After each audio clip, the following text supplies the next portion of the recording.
마태복음 6장 19절에서 24절까지 말씀입니다. 제가 한 절 읽고 여러분 한 절 읽고 교독하겠습니다. 너희를 위하여 보물을 땅에 쌓아두지 말라. 거기는 좀과 동록이 하며 도둑이 구멍을 뚫고 도둑질 하느니라.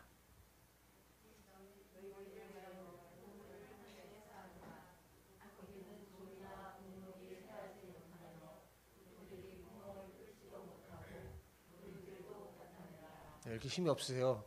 힘 있게 하세요. 내 보물 있는 그곳에는 내 마음도 있느니라.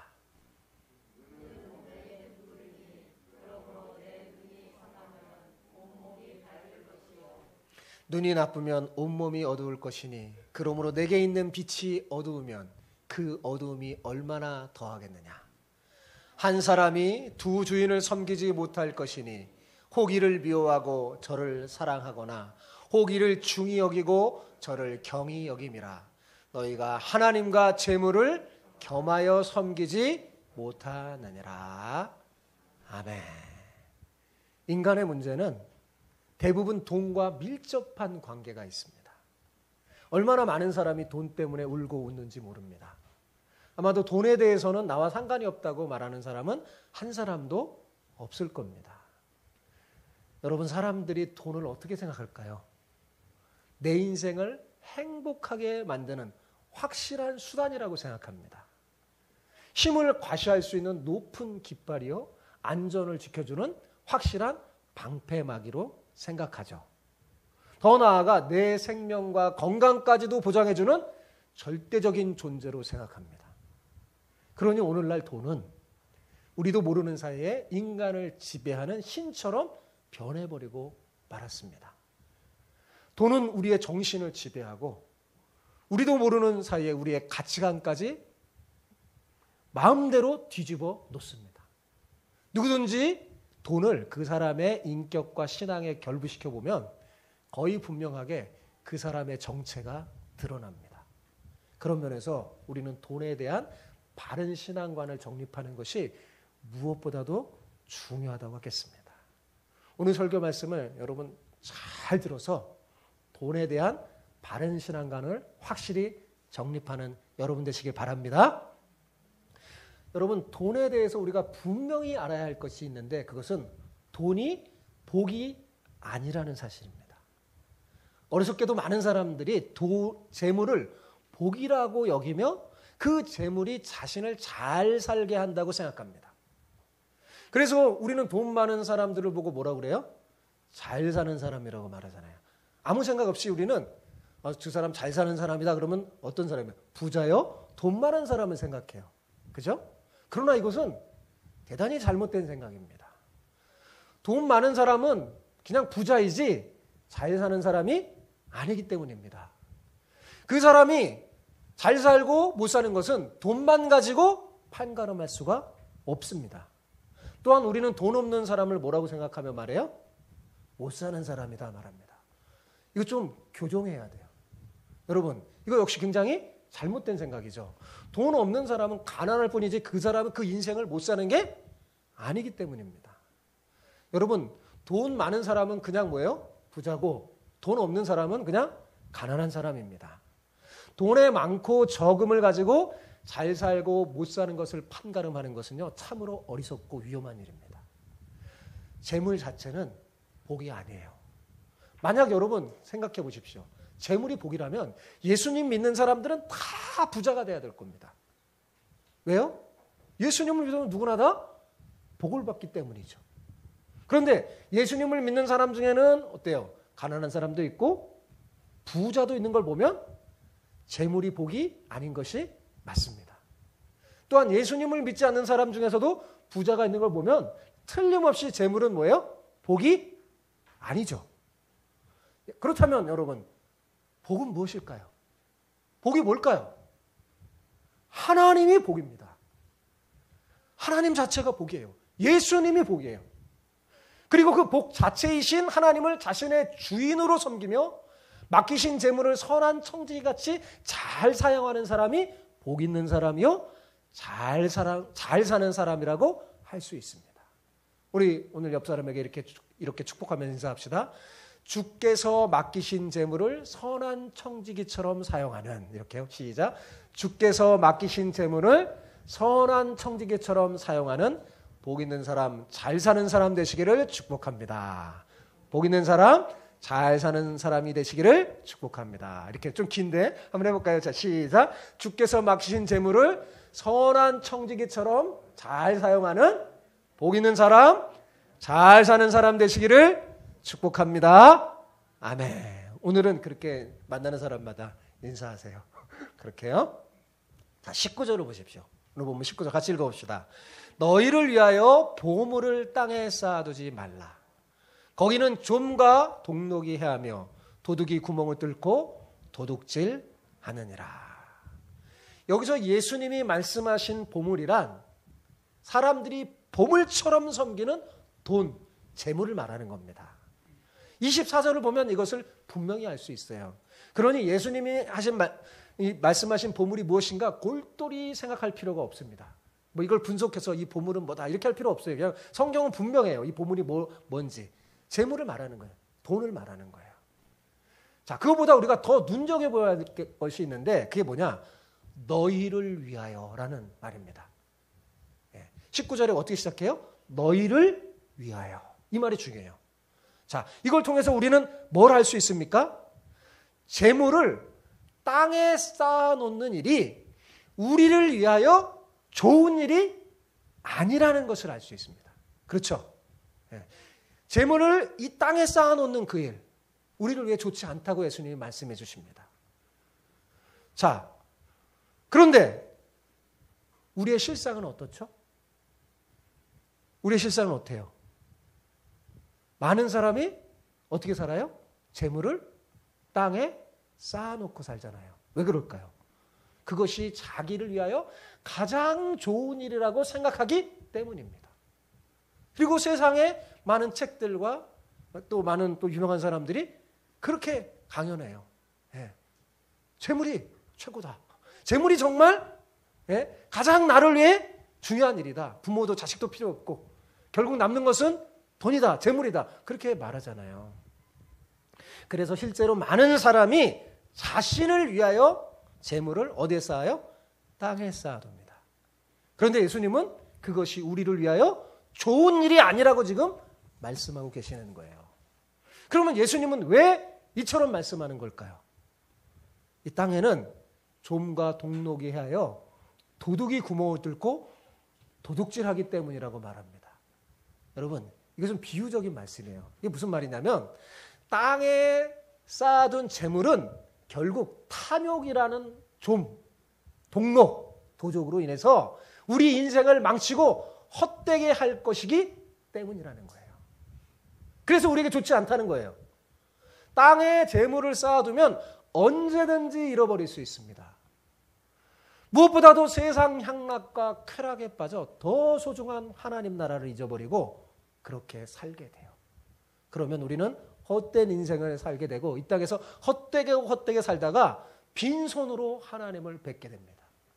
그러므로 절대로 우리는 재물을 땅에 쌓아두는 어리석은 인생을 살지 말아야 합니다. 여러분, 우리는 속아서는 안 돼요.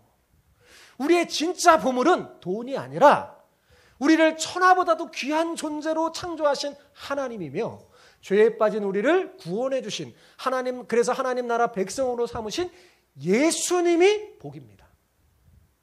우리는 재물로 결코 행복해질 수 없고 만족할 수 없어요.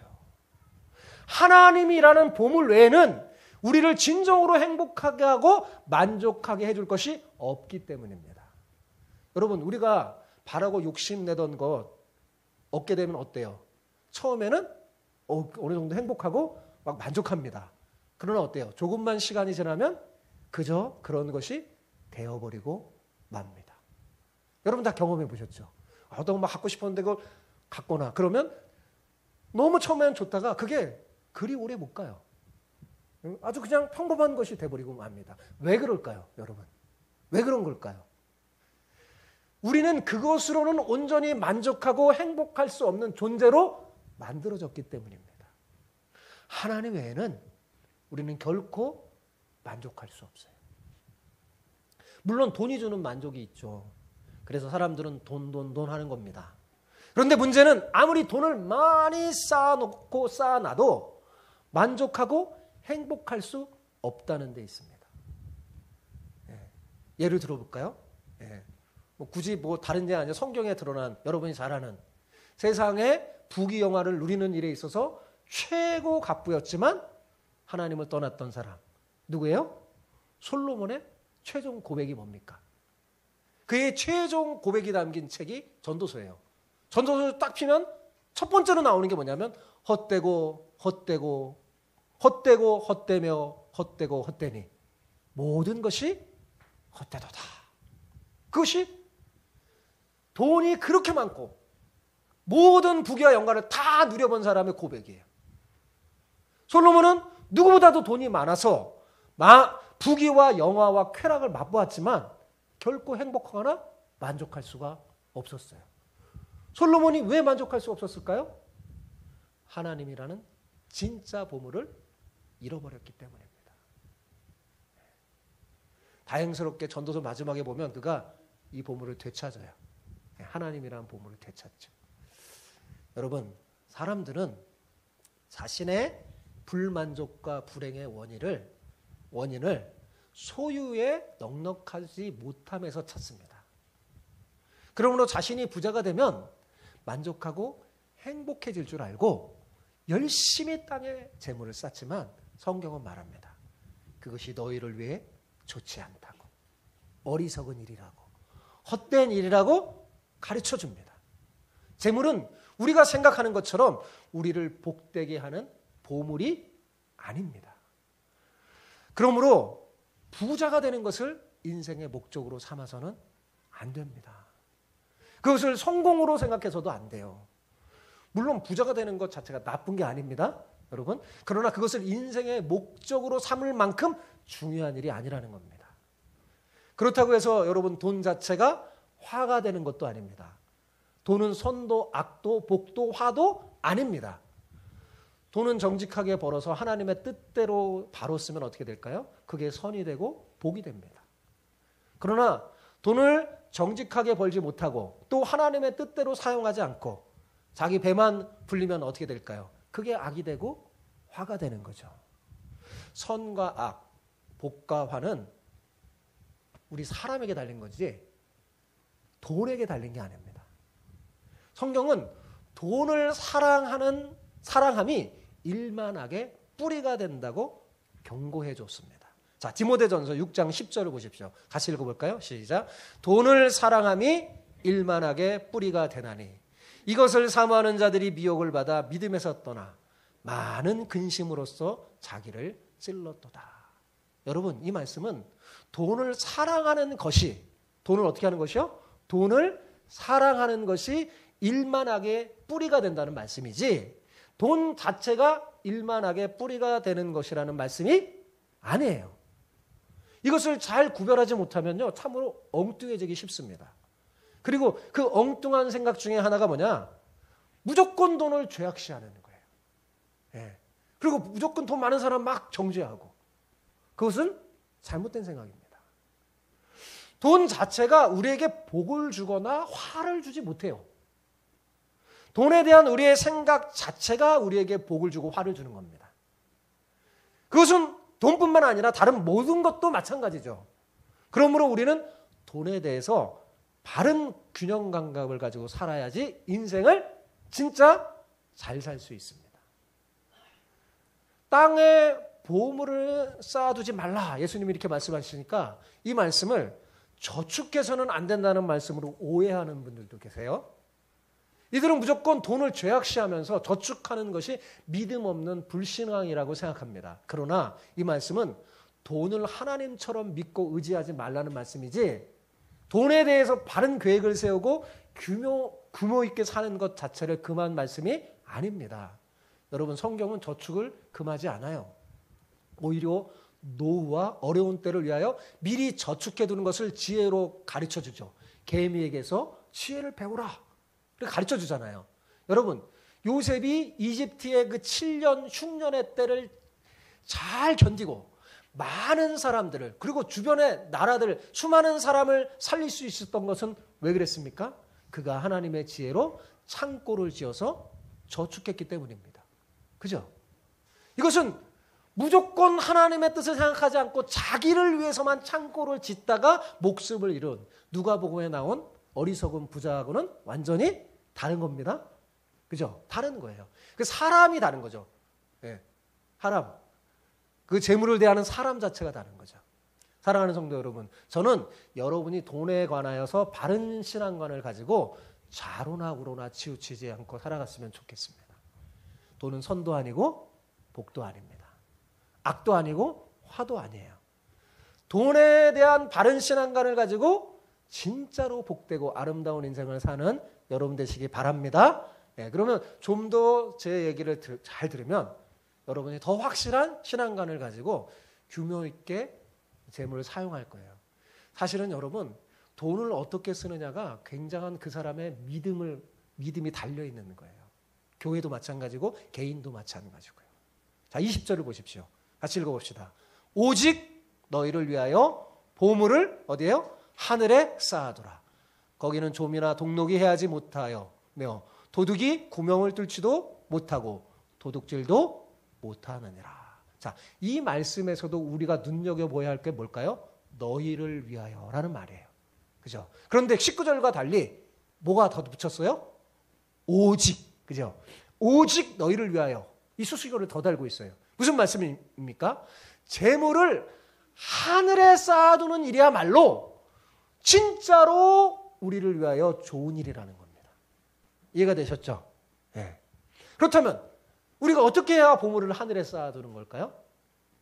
그 재물을 하나님 나라와 의를 위해 사용함으로 하늘에 보물을 쌓을 수 있어요. 그러면 진짜로 복되고 아름다운 잘 사는 인생을 살 수 있습니다. 그러려면 여러분 첫째로 재물에 소망을 두지 말고 오직 하나님께 소망을 두고 선한 일을 많이 하고 나누어 주기를 좋아하며 너그러운 자가 되어야 합니다. 자, 디모데전서 6장 17절에서 19절을 보십시오. 같이 읽어봅시다. 시작. 내가 이 세대의 부한 자들을 명하여 마음을 높이지 말고 정함이 없는 재물에 소망을 두지 말고 오직 우리에게 모든 것을 후히 주사 누리게 하시는 하나님께 두며 선을 행하고 선한 사업을 많이 하고 나누어 주기를 좋아하며 너그러운 자가 되게 하라. 이것이 장래 자기를 위하여 좋은 터를 쌓아 참된 생명을 취하는 것이니라. 이 말씀은 바울이 디모데에게 교회를 맡기면서 이제 디모데가 담임 목사가 된 거죠. 그러면서 네가 담임 목사가 돼서 설교를 할 때 이 설교를 하라 그러는 거예요. 특별히 교인 중에 재물이 많은 사람들에게 명하여서 말해라. 그 재물에 소망을 두지 말고. 재물이 많으면 어떻게 되냐면 사람이 마음이 높아져요. 교만해져요. 그리고 재물이 나중에 재물을 막 섬겨요. 끌려다녀요. 그러지 말고 어디에 소망을 둬요? 하나님께 소망을 두고 선한 일에 힘쓰고 나눠주기 좋아하는 그런 사람이 되라고 설교해라. 그것이 보물을 하늘에 쌓아두는 것이다 라고 지금 바울이 자기의 아들과 같은 제자에게 교회를 맡기면서 부탁한 말씀이에요. 목회 서신이에요. 여러분, 이것이 장래에 우리를 위하여 하늘의 보물을 쌓는 겁니다. 우리는 이 세상에서 영원히 살지 않고 나그네처럼 살다가 하나님의 부르심을 받으면 언제든지 모든 걸 내려놓고 돌아가야 합니다. 우리가 이것을 기억하고 보물을 하늘에 쌓는 삶을 살면 일시적인 것에 사로잡히지 않고 영원한 하나님 나라와 그의 일을 위하여 멋지게 살아갈 겁니다. 근데 자꾸 이것을 잊어버리는 게 문제죠. 둘째로 우리의 재물을 하늘에 쌓으려면 둘째로 또 알아야 될 게 뭐냐면 청지기 의식을 가지고 있어야 됩니다. 무슨 의식이요? 대답해. 무슨 의식이요? 청지기 의식이요. 그건 뭐냐면 우리는 재물이 하나님의 것이라는 것. 이거 고백해야 돼. 재물은 그 자체가 복이고 신도 아니고 뭐예요? 배물은 누구 것이에요? 하나님의 것.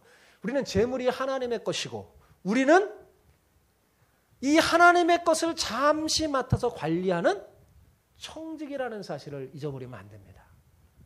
그걸 꼭 기억하며 살아야 돼요.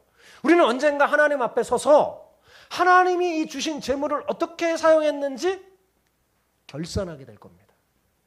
성경은 항상 이 결산에 대한 이야기를 해요. 청지기는 자기가 맡은 것에 대해서 주인 앞에 결산해야 합니다. 예.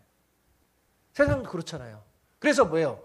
잘못된 일이 드러나면 그 일에 대해서 어떻게 해요? 책임을 져야 합니다. 우리 역시 하나님의 것을 맡아서 관리하는 청지기예요. 그러므로 또한 우리 또한 마지막에 하나님 앞에서 서서 결산해야 될 것입니다. 예. 그리고 잘한 자는 하나님이 축복하고 상을 주고 못한 자는 징계하실 거예요. 우리가 이것을 기억하고 살면 재물을 이 땅에 쌓아놓고 쾌락을 쫓아 이기적으로 살지 않고 하나님 나라를 위해 살게 될 것입니다.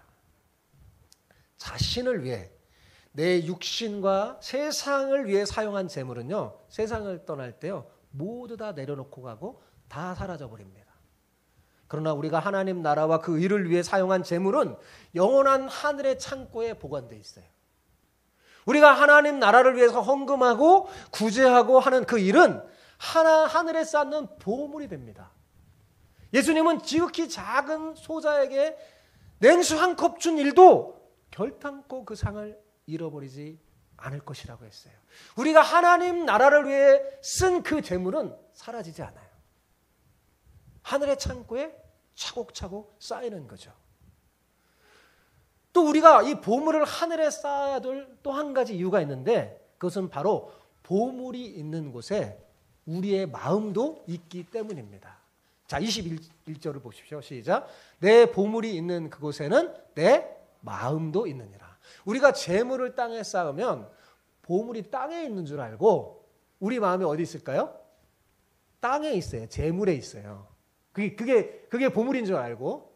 그러나 우리가 이 재물을 하늘에 쌓으면 우리의 보물이 재물이 아니라 하나님이라는 사실을 알고 우리 마음도 어디에 있을까요? 하나님에게 있는 거예요. 하나님 나라에 있는 거예요.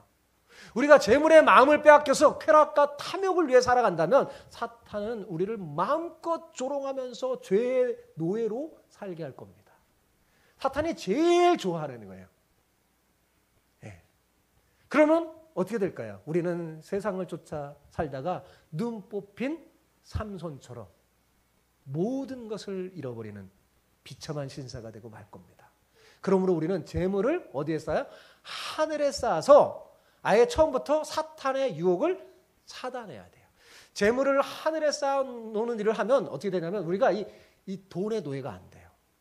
돈의 자유함을 얻을 수 있습니다. 사탄의 유혹에 빠지지 않게 됩니다. 자, 그런데 이렇게 보물 이야기, 재물 이야기를 하면서 예수님이 그 재물을 어디에 쌓으라고 했어요? 하늘에 쌓으라는 말씀하면서 갑자기 예수님이 눈 이야기를 합니다. 자, 22절, 23절 같이 읽어볼까요? 자, 시작. 눈은 몸에 같이요. 시작. 눈은 몸의 등불이니 이러므로 내 눈이 성하면 온몸이 밝을 것이요 눈이 나쁘면 온몸이 어두울 것이니 그러므로 내게 있는 빛이 어두우면 그 어둠이 얼마나 더하겠느냐. 여러분, 예수님은 왜 갑자기 뜬금없이 동문서답하듯이 이런 말씀을 하는 걸까요? 그것은요, 돈이 사람의 눈을 어둡게 하는 특성이 있기 때문입니다. 이 시력이 아니라 여러분의 영적인 눈이 마음의 눈을 어둡게 하는 특징이 있어요. 그래서 돈이 너의 눈을 내 마음의 눈을 어둡게 할 수 있다는 것을 예수님이 경고하시는 거예요. 돈이 보물인 줄 알고 거기에 소망을 두고 살면 우리의 영혼의 눈이 어두워져서 어떻게 되냐? 하나님과 돈을 혼동하게 됩니다. 하나님을 돈처럼 보고 돈을 하나님처럼 보는 아주 심각한 난시 현상이 일어나는 거예요. 그러면 나중에 자신도 모르게 돈을 하나님처럼 섬기며 돈의 노예가 돼 버립니다. 성경은 오늘날 현대인의 우상이 돈이라고 말해줘요. 돈은 이제 하나님처럼 사람들이 섬깁니다. 돈의 위력이 굉장하죠. 사람의 가장 큰 비극은 뭐냐? 돈을 하나님처럼 보는 겁니다. 돈이 하나님으로 보이는 거예요.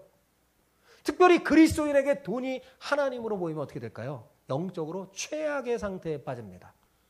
돈이 전능한 하나님 행세를 하면서 여러분을 끌고 갈 거예요. 이 돈의 노예가 되면요, 자신도 모르게 돈이면 다 된다. 돈 가지고 안 되는 게 어딨냐? 돈이면 다 해결되고 통한다는 헛소리를 하게 됩니다. 이 말은 뭐예요? 돈이 하나님이라는 고백이잖아요. 돈이 다 된다며요. 사람들이 돈 앞에 눈이 어두워져서 돈이 하나님인 것처럼 경배하고 찬양하게 되는 거죠. 이것을 간파하신 예수님께서 결론적으로 너희가 하나님과 재물을 겸하여 섬길 수 없다고 말씀하시면서 우리에게 하나님이냐 돈이냐 선택하라고 말씀합니다. 자, 24절을 보십시오. 같이 읽어봅시다. 한 사람이 두 주인을 섬기지 못할 것이니 혹 이를 미워하고 저를 사랑하거나 혹 이를 중히 여기고 저를 경히 여김이라. 너희가 하나님과 재물을 겸하여 섬기지 못하느니라. 하나님을 섬기든지 돈을 섬기든지 둘 중에 하나입니다. 중간은 없어요. 반반도 없습니다. 적당히도 없습니다. 둘 중 하나 선택이에요. 여러분, 우리는 하나님과 재물을 동시에 사랑하면서 살 수 없습니다. 그렇게 말하는 사람은 거짓이에요. 둘 중 하나를 더 사랑할 수밖에 없어요. 하나님과 재물 중에 어디 하나를 선택할 수밖에 없고 둘 다 섬길 수는 없습니다. 그러므로 우리는 하나님과 재물 중 어느 것을 주인으로 섬길지 어떻게 해요? 분명히 선택해야 합니다. 여러분, 누가복음 18장, 19장에 보면 재물을 택한 사람과 하나님을 택한 사람의 예가 나와요. 어떤 부자 청년이 예수님께 나와서 예수님, 내가 무엇을 해야지 영생을 얻을 수 있겠습니까? 라고 물었습니다. 아마도 이 청년은 하나님과 재물을 겸하여 섬길 수 있다고 생각한 것 같습니다. 그런데 사실은 그는 재물을 더 사랑하는 사람이었어요. 예수님은 다 아시죠. 이것을 잘 간파하고 아시는 예수님이 이렇게 말합니다. 너 그 재산, 재물 다 팔아서 가난한 자에게 주고 그리고 나를 따르라. 이렇게 말씀했어요. 그러자 그는 고민합니다. 왜요? 재물을 포기할 수 없었기 때문입니다. 재물을 포기하느니 하나님을 포기하는 거죠. 영생을 포기하는 거죠. 그러니 이 사람에게서 재물은 뭐예요? 신이에요, 신. 그죠? 돈이 그에게 우상이었던 겁니다. 결국 그는 예수님을 포기하고 재물을 선택하고 맙니다. 재물을 포기할 수 없어서 슬픈 얼굴로 돌아가는 그 뒷모습을 보고 예수님이 하신 그 유명한 말씀이 있죠. 그게 뭐예요? 낙타가 바늘기로 들어가는 것이 부자가 하나님 나라에 들어가는 것보다 쉬우니라. 여기에 부자는 재물을 하나님처럼 섬기는 사람을 말하는 겁니다. 여러분, 우리가 두 주인을 섬기면 결정적인 순간에 어떻게 해요? 하나님을 내려놓고 재물을 선택하게 됩니다. 그런 어리석음을 범하지 말아야 돼요. 그러나 19장에 보면 또 다른 인물이 나옵니다. 삭개오. 그는 반대였습니다. 그도 부자였어요. 앞에 나온 부자 청년 못지않게 부자였어요. 그는 원래 하나님보다 돈을 더 사랑한 사람이었습니다. 어쩌면 돈을 많이 벌면 자기의 키 작은 이 컴플렉스를 극복할 수 있다고 생각했는지도 모르겠습니다. 그래서 그는 재물을 모으는 일에 있어서는요, 조국을 배반하고 자기 민족에게 많은 세금을 걷어서 로마에 바치는 일을 아무 꺼름직하게 생각하지 않고 행했어요. 그리고 어떻게 했어요? 땅에 재물을 쌓는 일을 누구보다 열심히 했습니다. 그러던 어느 날 자기 동네에 예수님이 지나간다는 사실을 알고 그 예수님을 만나 자기 집에 그 예수님을 초청하게 됐습니다. 그날 예수님에게서 하나님 나라와 복음에 대한 말씀을 들은 이 삭개오는 자신의 문제가 무엇인지 정확하게 알게 됐어요. 그러자 그는 즉시 재물을 버리고 뭘 선택했을까요? 하나님을 선택했어요. 예수님 말씀을 들으니까 딱 나오는 거예요. 하나님이냐 돈이냐 선택하라는 음성으로 들린 거예요. 그러니까 그는 지금까지는 재물을 선택했는데 하나님으로 이제 그 재물이 보물이 아니라는 걸 알고 보물인 줄 알고 선택했거든요. 보물이 아닌 줄 알고 내려놓고 하나님을 선택한 거죠. 지금까지 그 재물이 자기를 지켜준 줄 알고 보물인 줄 알았지만 아니었던 것입니다. 진짜 보물은 하나님이며 예수님이라는 사실을 알게 된 거예요. 그러자 그는 땅에 보물을 쌓는 일, 재물을 땅에 쌓는 일을 다 청산해버리고 보물을 하늘에 쌓는 일에 열심을 내는 사람이 됐어요. 예수님은 오늘 말씀을 통해 우리가 삭개오처럼 결단하기를 원합니다. 하나님이냐 돈이냐? 우리는 분명히 양자택일하며 살아야 합니다. 처음부터 결정하지 않으면요, 우리는 부자 청년처럼 계속 돈에 끌려다니다가 결정적인 순간에 하나님을 잃어버릴 수도 있습니다. 돈을 사랑하면요, 결국 비참해져요. 돈을 하나님으로 섬기며 살면 결국 공허함밖에 남지 않습니다. 수많은 문학 작품과 역사가 우리에게 보여주는 게 뭡니까? 돈을 사랑하면 사랑할수록 사람이 얼마나 비참해지고 추해지는지, 돈에 이끌려 쾌락과 향락을 누리면 누릴수록 사람이 얼마나 허무해지는지 보여줍니다. 그러나 이 재물로 하나님과 이웃을 섬기면 섬길수록 그 사람은 점점 더 아름다워지고 행복해집니다. 왜냐하면 하나님께서 돈으로 살 수 없는 하늘의 복을 우리 가슴에 채워주기 때문입니다. 종교개혁자 마르틴 루터는 인간에게는 세 가지 회심이 필요하다고 그랬어요. 세 가지 회심이 필요하대요. 첫째는 마음의 회심이고, 두 번째는 생각의 회심이에요. 요즘 제가 많이 말하죠. 가치관. 이 생각이 회심돼야 돼요. 생각의 회심이고, 마지막 세 번째는 돈 지갑의 회심이라고 했어요. 들어보셨나요? 돈 지갑의 회심. 돈 지갑의 회심이래요. 그는 지갑의 회심까지 돼야 온전한 회심이 된 거라고 말하고 있는 겁니다. 여러분, 잠언 11장 24절 25절에 이런 말씀이 나옵니다. 같이 읽어봅실까요? 흩어 구제하여도 더욱 부하게 되는 일이 있나니 과도히 아껴도 가난하게 될 뿐이라. 구제를 좋아하는 자는 풍족하여질 것이요, 남을 25절 없어요? 네. 제가 못했네요. 네. 그냥 제가 읽을게요. 구제를 좋아하는 자는 풍족하여질 것이요, 남을 윤택하게 하는 자는 자기도 윤택하리라. 자, 이것이 돈 지갑까지 회심한 사람의 모습이에요. 그는 하나님 나라와 그 의를 위해 구제하기를 좋아해서 그렇게 나눠주기를 열심히 하는데 이상해요? 가난해지지 않습니다. 오히려 풍족해지고 남도 윤택하게 하고 자신도 윤택해집니다. 이것이 정말 복된 사람의 모습 아니겠어요? 재물은 그 주인이신 하나님께서 우리에게 잠시 맡겨진 것에 불과합니다. 그러므로 재물을 하나님보다 더 사랑하는 것은요, 종을 마치 주인으로 섬기는 것과 마찬가지예요.